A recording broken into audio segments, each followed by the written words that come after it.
যখন পড়েছিলাম তাআলাউ ইলা কালিমাতিন সাওয়াইন বাইনানা ওয়া বাইনাকুম, তখন ভাবতাম যে আল্লাহ রাব্বুল আলামিন আহলে কিতাবদেরকেও বলতেছেন যে এমন কিছু কথা এবং মূলনীতিতে আসো আমরা এক হই। ঠিক সেই সময়ের প্রেক্ষাপটে আমরা মুসলমানেরা কেন এত মত এবং পথে বিভক্ত থাকব? আমাদের মাঝে কি এমন কেউ নাই যিনি উদ্যোগ গ্রহণ করবেন যাতে মত পার্থক্য সত্ত্বেও মুসলমানরা এক থাকতে পারে?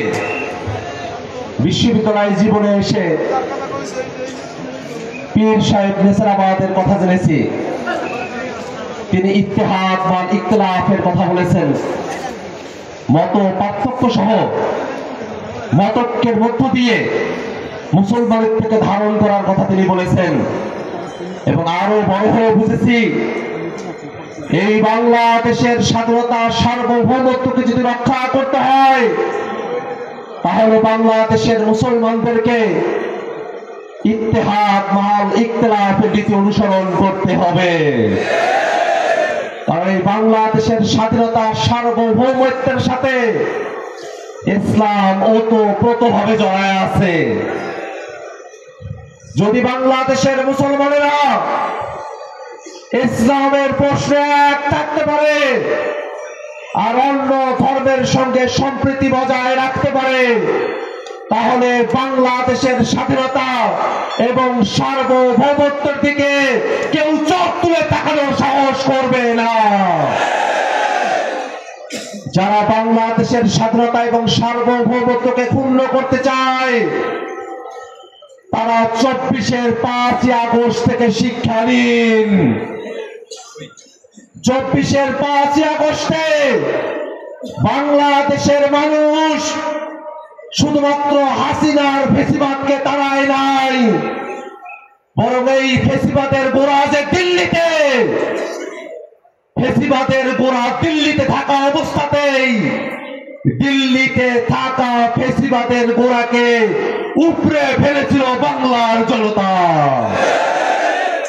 অতএব এই বাংলাদেশকে দিয়ে যতই ষড়যন্ত্র করা হোক না কেন, বাংলাদেশের সাধারণ মানুষ স্বাধীনতা সার্বভৌমত্বের প্রশ্নে কোনোভাবেই বিদেশি কোন শক্তিকে বাংলাদেশের দিকে চোখ তুলে তাকানোর সাহস করার কোন সুযোগ দেবে না। ভাইরা আমার, বাংলাদেশের মুসলমানরা কওমি আলিয়া নানা ভাগে তারা বিভক্ত হয়ে আছেন। নানা ধরনের মতাদর্শ তাদের মধ্যে রয়েছে। বাংলাদেশে নানা ধরনের মানুষেরা রয়েছেন। আমরা সকলে প্রত্যাশা করি এই বাংলাদেশকে যদি এগিয়ে নিতে হয়, বাংলাদেশের স্বাধীনতা সার্বভৌমত্বকে রক্ষা করতে হয়, বাংলাদেশের সকল মুসলমানকে, বাংলাদেশের সকল মানুষকে পীর সাহেব নেসারাবাদের ইত্তেহাদ বা ইখতিলাফ নীতির মধ্য দিয়ে আমাদেরকে একত্রিত হতে হবে। এই বাংলাদেশ এখন এক ক্রান্তিকালীন সময় পার করছে।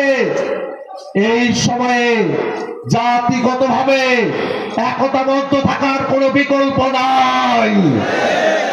বাংলাদেশের স্বাধীনতাকে যারা ভারতের কাছে বিক্রি করে দিয়েছিল, ওই তাবেদার ফেসিবাদীরা বাংলাদেশে নাশকতা করার পরিকল্পনা করছে।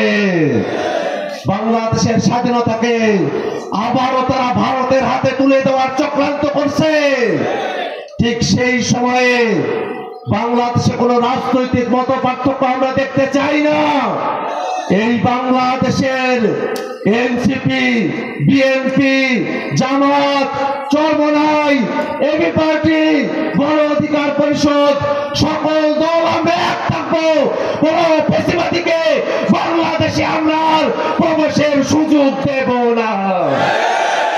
ভাইরা আমার, আজকের এই মাহফিলে আপনারা যারা একত্রিত হয়েছেন তাদের সকলের কাছে আহ্বান, বাংলাদেশটাকে গড়ার জন্য, যাতে বাংলাদেশে ফ্যাসিবাদ ফিরে না আসে সেই মানবাধিকার ঐক্যবদ্ধ কমিশনে বাংলাদেশটাকে নতুন ভাবে সাজানোর, বাংলাদেশটাকে সংস্কার করে ফ্যাসিবাদী কাঠামো বিলোপের জন্য আমরা যারা একমত হয়েছি সেটাকে কোনোভাবেই ভেস্তে দেওয়া যাবে না। সামনে গণভোট হবে, এই গণভোটে বাংলাদেশের সকল জনতা হ্যাঁ ভোট জয়যুক্ত করে বাংলাদেশ রাষ্ট্রটাকে একত্রিত করে ফ্যাসিবাদ ফিরে আসার পথকে আমরা চিরতরে বন্ধ করে দেব ইনশাআল্লাহ।